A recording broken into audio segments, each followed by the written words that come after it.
Hello students, welcome to dream way classes. मैं पंकज कुमार साहू आपका स्वागत करता हूं। आज मैं क्लास 9 का साइंस का सीरीज़ लेके आ रहा हूं। ये पहला वीडियो है जिसका नाम है स्ट्रक्चर ऑफ एटम्स। ये दोनों बाइलिंगुअल में पढ़ाऊंगा मैं स्टूडेंट्स। आशा करता हूं ये आपको समझ में आएगा। और स्टार्ट करते हैं। What is structure of atom. तो स्टूडेंट्स, हम लोग पढ़ने जाएंगे स्ट्रक्चर ऑफ एटम्स क्या होता है। तो परमाणु का संरचना। तो परमाणु का संरचना क्या होता है कि परमाणु, डाल्टन ने कहा था कि atoms are invisible and items, जिसको खुले आंखों से देखा नहीं जा सकता। And items can not be divided on the several parts. Items को एक से ज़्यादा भाग में तोड़ा नहीं जा सकता है।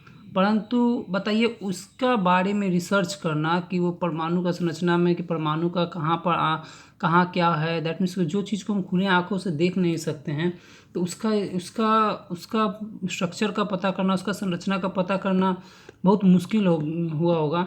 तो इसीलिए इसी को 3 साइंटिस्ट जो थॉमसन थे, फिर उसके बाद रदरफोर्ड एक्सपेरिमेंट किए, फिर नील्स बोर आए, फिर प्लैंक्स क्वांटम आके उसको उस एटम्स के बारे में एक सही अनुमान लगाएं। हम लोग इसके क्लास 9 का ये चैप्टर है। तो हम लोग को इस चैप्टर में एटम्स के बारे में पढ़ना है। एटम्स में थॉमसन का मॉडल क्या कहता है, और फिर थॉमसन का मॉडल क्या कहता है, फिर रदरफोर्ड क्या बोले थे आके, फिर नील्स बोर का मॉडल, तीनों को बताऊंगा। उसके बाद में मैं एक एनिमेटेड वीडियो भी दिखाऊंगा जो कि आप लोग के लिए लाभदायक होंगे। स्टूडेंट्स, स्टार्ट करते हैं कि atoms and molecules are the fundamental particles. And atoms and molecules are the fundamental particles। मतलब ये क्या होता है कि fundamental particles हैं। The different kinds of elements are different due to the different kinds of due to different atoms consisting them। मतलब कि different atoms के element क्या होता है, different होता है क्योंकि उसमें atoms क्या होता है, अलग अलग होते हैं। And atoms are further divided into subatomic particles। तो atoms को बाद में 3 भाग में तोड़ा गया था जिसका नाम दिया गया था इलेक्ट्रॉन, प्रोटॉन और न्यूट्रॉन। तो इलेक्ट्रॉन का खोज किया था कौन, जे थॉमसन। प्रोटॉन का खोज किया था गोल्डस्टीन। और न्यूट्रॉन का खोज कौन किया था, चैडविक किया था। तो एटम्स को कितने भाग में, सब पार्टिकल्स में तोड़ा गया स्टूडेंट्स, 3 भाग में। दैट मीन्स कि electrons, protons and neutrons. Electron का खोज कौन किया था, इलेक्ट्रॉन्स का खोज किया था हमारा जे थॉमसन। प्रोटॉन का खोज किया था गोल्डस्टीन और न्यूट्रॉन का खोज किया था जे थॉमसन। अब हम लोग को पढ़ना आगे क्या कि हम लोग को आगे देखना है क्या कि इलेक्ट्रॉन्स के बारे में क्या बोलते हैं। तो चार्ज पार्टिकल्स क्या होता है। तो चार्ज पार्टिकल्स क्या होता है स्टूडेंट कि when we rub to object together to it gets the electrically charge. That means कि हम लोग जब दो चीज़ को, जैसे हम लोग कंघी और बाल को रब करते हैं या स्वेटर को रब करते हैं, दैट मीन्स वो क्या होता है, हमारा में एक चार्ज आता है, मतलब एक प्लस हो जाता है, एक माइनस हो जाता है, जिसके कारण क्या होता है, दोनों के बीच में अट्रैक्शन होने लगता है। दिस इज ड्यू टू, है ना, this is due to the सब atomic particles that electrons are which are individual of items was discover by the J Thomson. That means क्या होता है कि चार्ज क्या होता है कि जब हम लोग दूसरा को रब करते हैं तो वो इलेक्ट्रिकली चार्ज होता है। इसको आगे एक्सप्लेन से पढ़ाऊंगा जो भी हो। तो जैसे क्या होता है कि सपोज कि ये मेरा, इसमें कुछ बाहर में कुछ इलेक्ट्रॉन्स होते हैं, जैसे कि यहाँ बाहर, मान लीजिए ये एक पार्टिकल से, ये एक इलेक्ट्रॉन्स बाहर में, इसका एक इलेक्ट्रॉन्स बाहर आता है, ये इलेक्ट्रॉन्स इसको जंप करके दे देते हैं। दैट मीन्स ये जो देता है वो प्लस हो जाता है और जो लेता है वो माइनस होता है। तो डोनर्स आर, जैसे कि NaCl जब बनाते हैं हम लोग, Na+Cl-। तो इसका कहने का मतलब क्या होता है कि Na इलेक्ट्रॉन्स Na चार्ज को दिया और Cl चार्ज को वापस ले लिया है। स्टूडेंट्स, हम लोग देखेंगे क्या कि दिस, आप यहाँ क्या है, this is due to the सब atomic particles that are the electrons are invisible and atom was the discovered by J Thomson. तो 1990 में क्या, कौन खोज किया था, जे थॉमसन ने। किसका खोज किया था, जे थॉमसन ने इलेक्ट्रॉन्स का। जे थॉमसन खोज किया था किसका, इलेक्ट्रॉन्स का। And further the research are discovered the सब atomic particles electrons are another sub atomic particles, इसको द प्रोटॉन। तो प्रोटॉन का खोज भी किया गया। अब द प्रोटॉन क्या होता है, protons are in the opposite in charge and equal in magnitude to that the electrons and electrons are the negative charge, protons are the positive charge. इसको सिंपल भाषा में कहें तो प्रोटॉन जो पी से प्लस होता है, याद कराने के लिए। अब प्रोटॉन जो होता है हमारा क्या होता है, प्रोटॉन्स प्लस चार्ज कंसिस्ट करता है, इलेक्ट्रॉन्स माइनस चार्ज कंसिस्ट करता है और न्यूट्रॉन्स पे कोई चार्ज नहीं रहता है। हम लोग स्टूडेंट, हम लोग को ये भी बताया कि प्रोटॉन का खोज कौन किया, इलेक्ट्रॉन का खोज कौन किया। स्टूडेंट, हम लोग नेक्स्ट में चलते हैं कि यहाँ पर क्या बोला गया है कि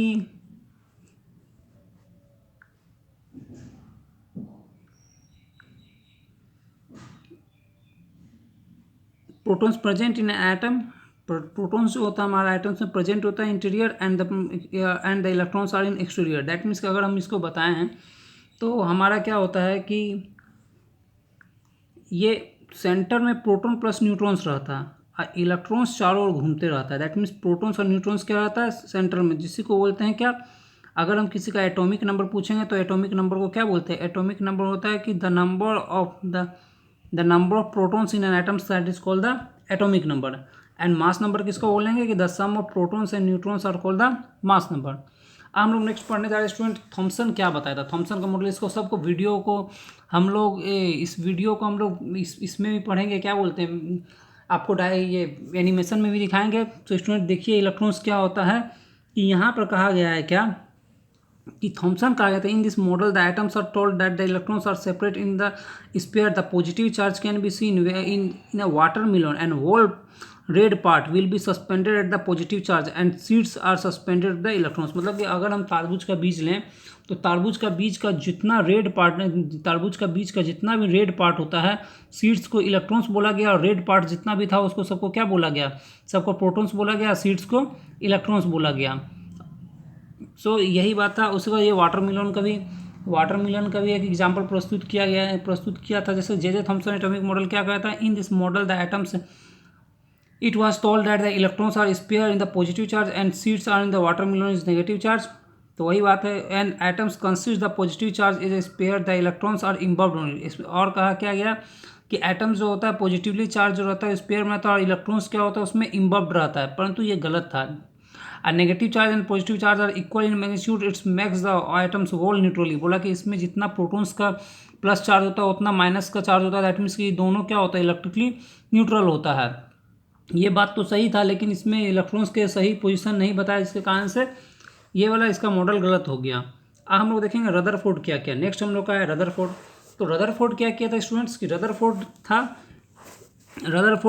जो है एक एक्सपेरिमेंट किया। वो बोला कि जैसे क्या थॉमसन आया, अब थॉमसन के बाद रदरफोर्ड आया। रदरफोर्ड बोला कि हम कोई डायरेक्ट नहीं बोलेंगे, हम एक एक्सपेरिमेंट करेंगे। तो उन्हें एक इसमें अल्फा रे से गोल्ड फॉल को पास किया, दैट मीन्स उसका नाम दिया गया अल्फा स्कैटरिंग। दैट मीन्स अगर इससे पढ़ें तो इन this model the scientific experiment by the dropping alpha particles in the thin gold foil, मतलब सोने की पथरी पे गोल्ड फॉल को पास किया गया था। Gold foil are the selected because it is very thin layer and it was about the 1000 atoms are thick। that means कि बोल रहा है क्या कि इस गोल्ड फॉल को ही इसलिए सेलेक्टेड किया गया क्योंकि वो बहुत ही डक्टाइल होता है, वो जितना उसको पतला किया जाता है उतना पतला जल्दी किसी को नहीं किया जा सकता है, और तो इसीलिए किया। अब अल्फा पार्टिकल्स और double charge helium positive items, तो अल्फा पार्टिकल्स को हम लोग क्या बोलते हैं, अल्फा पार्टिकल्स जो होता है हम लोग का इसको हीलियम डबल पॉजिटिव भी कहते हैं। तो अल्फा पार्टिकल्स जो रहता है हीलियम पॉजिटिव चार्ज भी कहा जाता है। और उसमें क्या होगा कि अल्फा पार्टिकल्स को जब अल्फा पार्टिकल्स को सीधा पास किया गया तो इसमें जो सेंटर था, सेंटर से एक दो आइटम्स अगर सपोज 1000 रेज पास किए तो एक दो वापस आ गया, और कुछ रेज अपना रास्ता से डिफ्लेक्ट कर गया, पर मैक्सिमम जो रेज था सीधा पास कर गया। जो मैक्सिमम रे क्या था, सीधा पास कर गया। तो यहाँ पर हम देखते हैं क्या कि ऑब्जर्वेशन में क्या हुआ कि moving faster alpha atoms are passed straight through the gold foil. मतलब कि मूविंग जो जब हम लोग गोल्ड फॉल से एक्सरे को अल्फा रे को पास करते तो उसमें हम लोग क्या देखें कि अल्फा रे को जब हम लोग पास किए तो उसमें हम लोग देखें कि मैक्सिमम जो था अल्फा रे मूविंग जो सीधा पास कर गया, मैक्सिमम क्या किया, सीधा पास कर गया। Some alpha rays are deflect from the pole set angle, तो सम अल्फा रे क्या किया, डिफ्लेक्ट कर गया, अपना एंगल से डिफ्लेक्ट कर गया। And surprisingly out of the 12,000 the 1 appear particles are the rebounded. मतलब कि बोल रहा है कि 12,000 अगर पार्टिकल्स को पास किए तो 12,000 पार्टिकल्स में एक पार्टिकल्स जो था मेरा वापस आ गया, दैट मीन्स एक पार्टिकल्स वापस आ गया। तो 12,000 में क्या हो, एक पार्टिकल्स वापस आ गया। तो इससे क्या हम लोग देखते हैं कि इसमें क्या हुआ स्टूडेंट्स कि फ्रॉम द एक्सपेरिमेंट कंक्लूजन क्या, तो पहले क्या एक्सपेरिमेंट किया, फिर कंक्लूजन में क्या होता है कि हम लोग कंक्लूजन देखते हैं कि ये ऐसा हुआ तो क्यों हुआ। तो हम लोग देखें कि जो मेरा most of the space atoms are inside empty, मतलब कि इससे कंक्लूजन ये निकाला जाए कि आइटम्स का अधिकतर पार्ट क्या होता है, खाली होता है। दैट मीन्स कि अगर सीधा जब पास कर जा रहा दैट मीन्स आइटम्स का अधिकतर पार्ट क्या है, आइटम्स का अधिकतर पार्ट मेरा क्या है, खाली है। दूसरा क्या बोला गया कि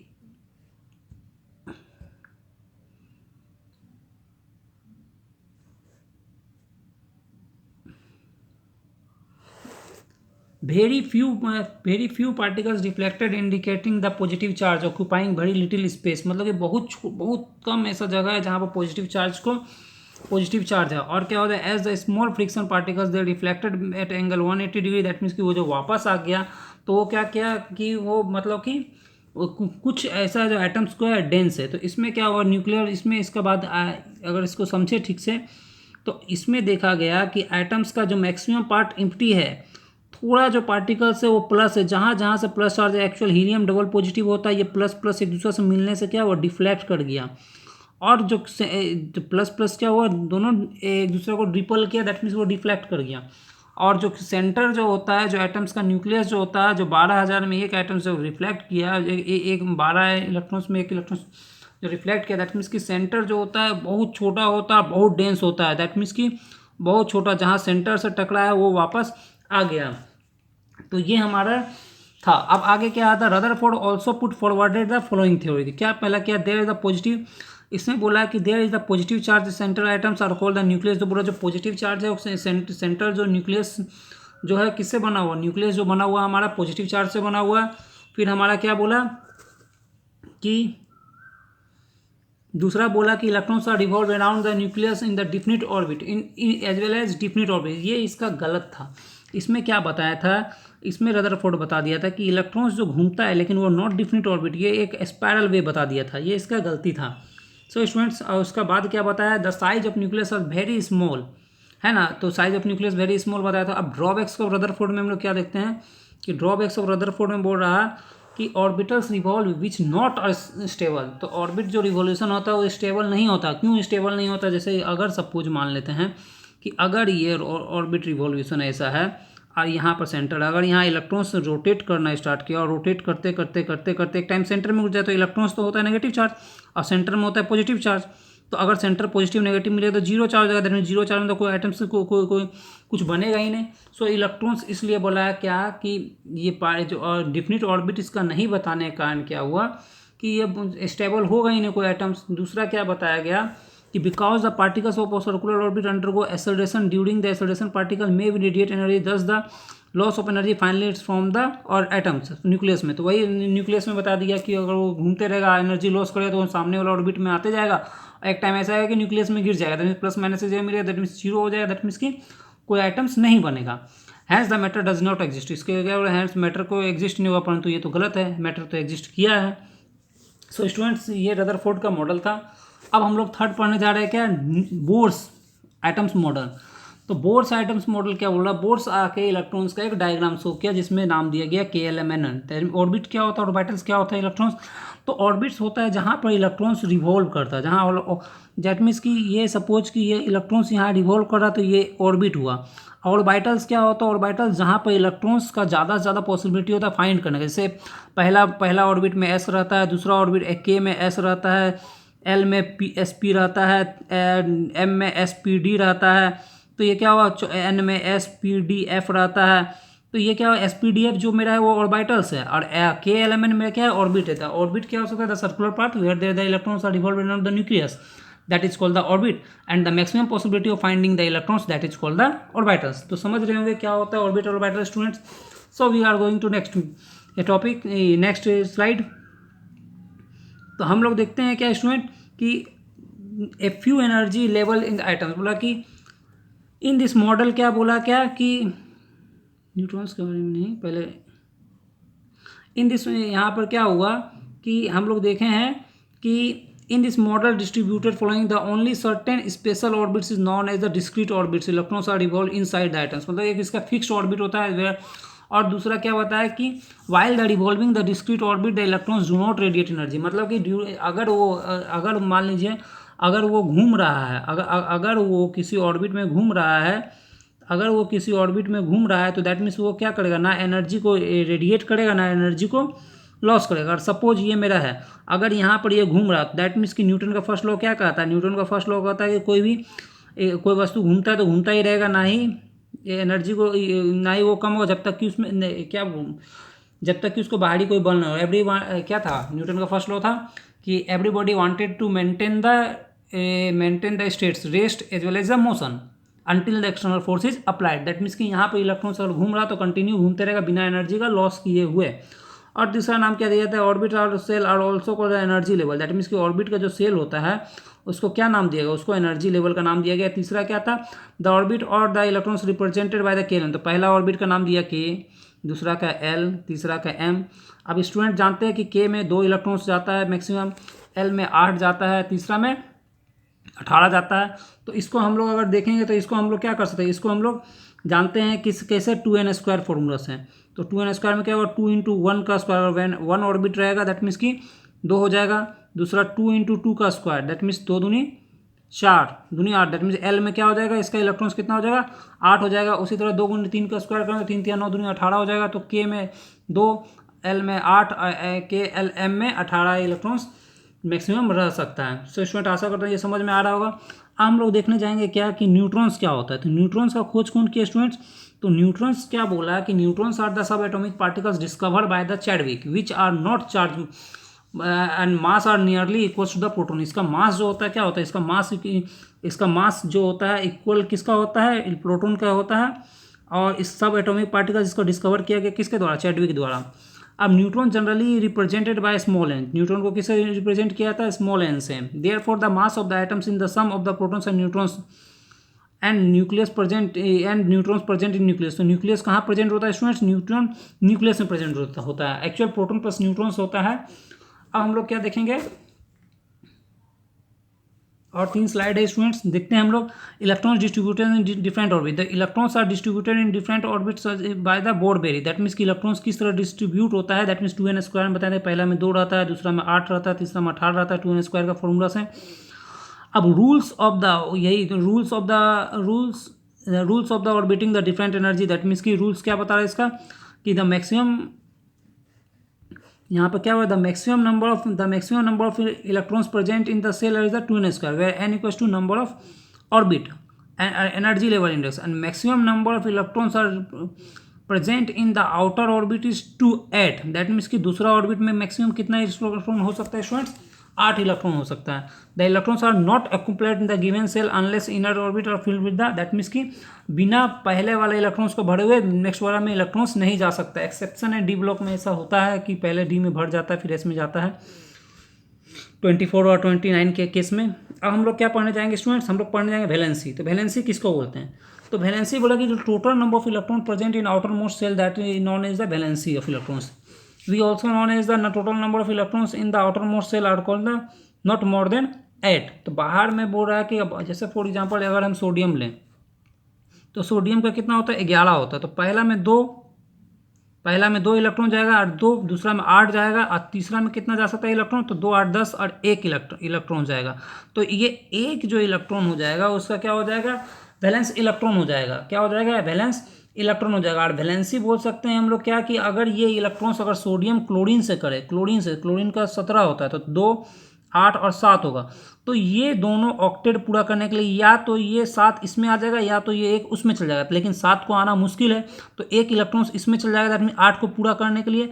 तो इसी को बोला कि कंबाइनिंग कैपेसिटी जो होगा उसका क्या कहलाएगा, वैलेंसी कहलाएगा। कि अगर Na जो है और Cl जो है, Na का वैलेंस इलेक्ट्रॉन 1 है और क्लोरीन का वैलेंस इलेक्ट्रॉन 7 है। अगर अपना 1 इलेक्ट्रॉन 7 को दे के उसके साथ NaCl बना देगा, दैट मीन Na+Cl- बना देगा, तो दैट मीन्स ये क्या है स्टूडेंट्स, मेरा Na+Cl बना देगा। तो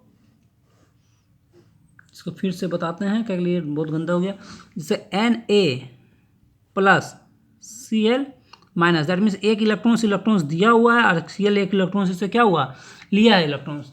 सो यही इसका वैलेंसी को बोल सकते हैं कि अगर एक दूसरा से संयोग करने के लिए, मिलने के लिए जितना इलेक्ट्रॉन्स का आदान प्रदान होता है वो उसका क्या कहलाता है, वैलेंसी कहलाता है।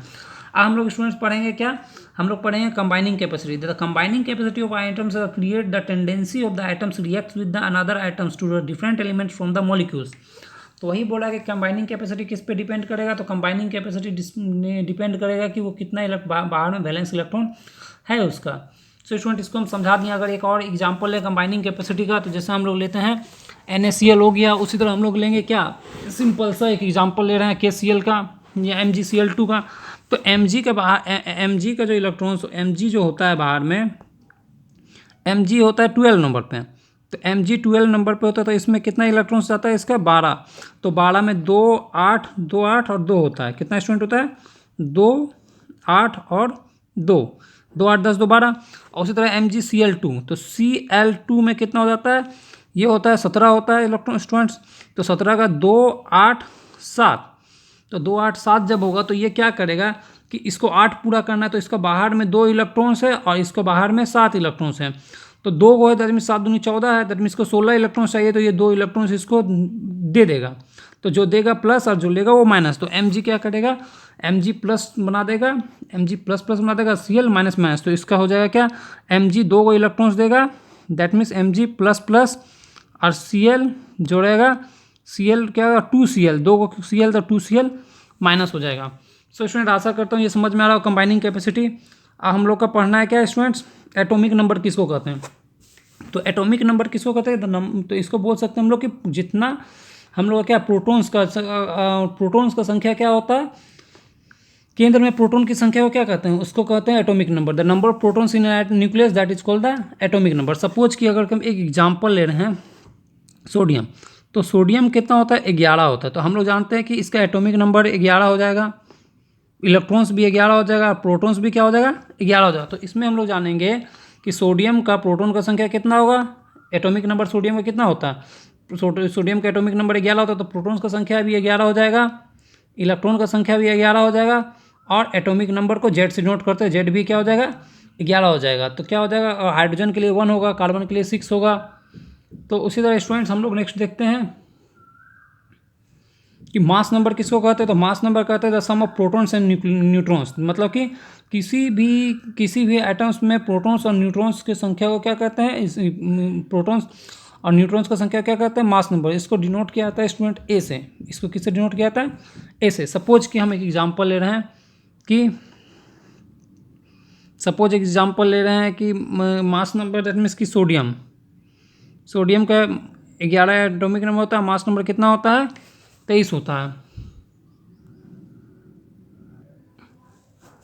तो मास नंबर क्या कहता है स्टूडेंट, मास नंबर कहता है sum of protons and neutrons are in atoms that is called the mass number. ये इसका मास नंबर होता है सोडियम का 11, तो इसको ए से डिनोट किया था। उसी तरह सोडियम का 11 होगा, कैल्शियम का 40 हो जाएगा, फिर हमारा ऑक्सीजन का 16 हो जाएगा। तो ये मास नंबर हम आशा करते हैं समझ में आ रहा होगा स्टूडेंट्स। हम लोग नेक्स्ट चलते हैं कि आइसोटॉप्स क्या होता है। आइसोटॉप्स क्या होता है स्टूडेंट, तो जिसका same atomic number but different mass number होता है दैट वो क्या कहलाता है, मेरा आइसोटॉप्स कहलाता है। आइसोटॉप्स किसको कहते हैं, 3 होता है, आइसोटॉप्स होता है, आइसोबार होता है और आइसोटोन्स होता है। इसको हिंदी में समस्थानिक, समभारिक और समन्यूट्रिक बोला जाता है। तो स्टूडेंट्स आइसोटॉप्स किसको बोलते हैं, तो आइसोटॉप्स दैट मीन्स अगर ये एक्स आइटम्स है, ये नीचे वाला एटॉमिक नंबर कहलाता है और ऊपर वाला मास नंबर कहलाता है, ये एक्स वाई आइटम्स है। तो अगर जिसका एटॉमिक नंबर सेम होता है पर same atomic number but different mass number होता है, इसकी अगर मान लीजिए यहाँ पर सेम एटॉमिक रहा, ये 11 रहा, लेकिन मास नंबर इसका डिफरेंट हो जाएगा, तो दैट मीन्स वो क्या कहलाता है, मेरा आइसोटोप कहलाता है। जैसे हाइड्रोजन का क्या हो जाता है स्टूडेंट, हाइड्रोजन का हो जाता है क्या मेरा कि हाइड्रोजन का हम लोग देखेंगे आइसोटोप्स, हाइड्रोजन का हम लोग देखेंगे क्या होता है, हाइड्रोजन 1 होता है, 1 हाइड्रोजन मेरा 1 2 हो जाए तो ड्यूटेरियम हो जाएगा, 1 3 हो जाएगा तो क्या होता है टाइटेरियम हो जाएगा। तो ये मेरा क्या था आइसोटोप्स हो जाएगा। उसका आइसोटोप्स का हम लोग कहाँ पर यूज़ करते हैं, तो आइसोटोप्स यूरेनियम का में होता है, यूरेनियम थोरियम होता है। आइसोटोप्स कोबाल्ट का यूज़ करते हैं हम लोग कैंसर का ट्रीटमेंट के लिए। आइसोटोप आयोडीन का यूज़ हम लोग कहाँ करते हैं, आइसोटोप आयोडीन का यूज़ हम लोग करते हैं गोएट में, घेंगा में किया था। अब आइसोबार क्या होता है स्टूडेंट, तो आइसोबार होता है जिसका एटॉमिक नंबर डिफरेंट हो पर मास नंबर सेम हो। तो आइसोबार में क्या हो जाएगा इलेक्ट्रॉन स्टूडेंट्स कि बोला गया कैल्शियम और आर्गन का डिफरेंट एटॉमिक नंबर है, कैल्शियम आर्गन का डिफरेंट एटॉमिक नंबर, बस मास नंबर क्या सेम है। कैल्शियम आता है मेरा कितना, कैल्शियम का 40 और आर्गन का भी 40 हो जाता है। दैट मीन्स कि इसके बाद क्या हो जाता है कि different atomic number but same mass number. माथा का मास नंबर मतलब माथा के ऊपर मास नंबर सेम हो बट एटॉमिक नंबर डिफरेंट हो, that is called the isobars हो जाता है। तो यहाँ पर हम लोग देखें आइसोबार्स इसको कहते हैं स्टूडेंट्स। आशा करता हूँ ये वीडियो समझ में आएगा और थोड़ा सा हम इसको एनिमेशन में हम बताना चाहेंगे कि एटम्स क्या होता है, इलेक्ट्रॉन्स प्रोटॉन्स क्या होता है।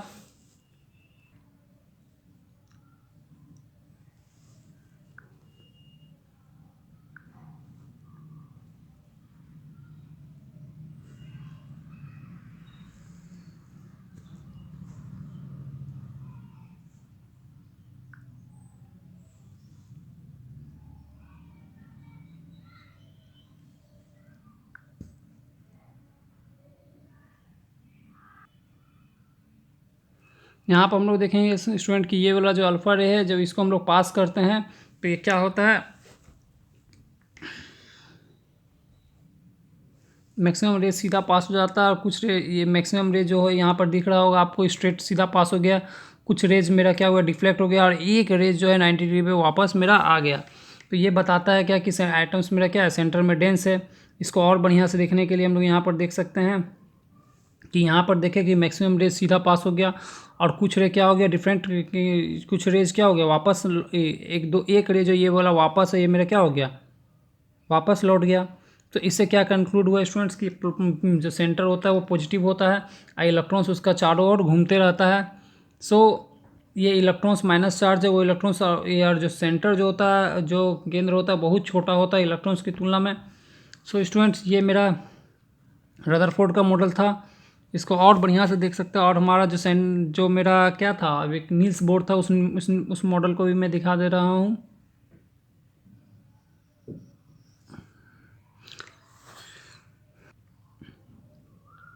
सो ये रियल आइटम्स का स्ट्रक्चर हुआ स्टूडेंट कि इलेक्ट्रॉन्स किस तरह मोशन करता है। इलेक्ट्रॉन्स के सेंटर में प्रोटॉन्स प्लस न्यूट्रॉन रहता है। प्रोटॉन मेरा ये प्रोटॉन्स, ये मेरा ये प्लस चार्ज वाला जितना मेरा प्रोटॉन्स है, और जो मेरा चार्ज वो है जीरो, वो न्यूट्रॉन्स है, और इसे वो सेंटर कहते हैं। हम लोग देखेंगे नेक्स्ट क्या कि इलेक्ट्रॉन्स किस तरह उसको रोटेट करता है। तो इलेक्ट्रॉन्स माइनस चार्ज होता है, तो इलेक्ट्रॉन्स इसका चारों ओर क्या करता है, घूमता है।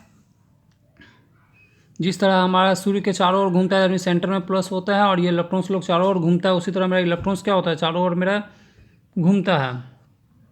सो स्टूडेंट्स, अगर हम लोग क्या करते हैं कि सपोज, हाँ ये कंबाइनिंग था, ये हमको दिखाना चाह रहे थे आप लोग को कि किस तरह बाहर का वैलेंस इलेक्ट्रॉन किस तरह कंबाइन करता है। दैट मीन्स कि अगर बाहर का जैसे कि हम लोग जब दो इलेक्ट्रॉन्स को, दो एटम एलिमेंट्स को सामने लाते हैं, तो उसका बाह्यतम कक्षा का जो इलेक्ट्रॉन्स होता है, वो इलेक्ट्रॉन का क्या करता है, साझा करता है। जिससे क्या होता है कि इलेक्ट्रॉन्स एक दूसरे के साथ बॉन्डिंग बनाते हैं। जैसे ये इलेक्ट्रॉन्स जंप करके आ गया, दैट मीन्स ये आयनिक बॉन्ड बनाए। ये मेरा इलेक्ट्रॉन शेयरिंग हुआ, दैट मीन्स को O2 मेरा कोवालेंट बॉन्ड बनाया।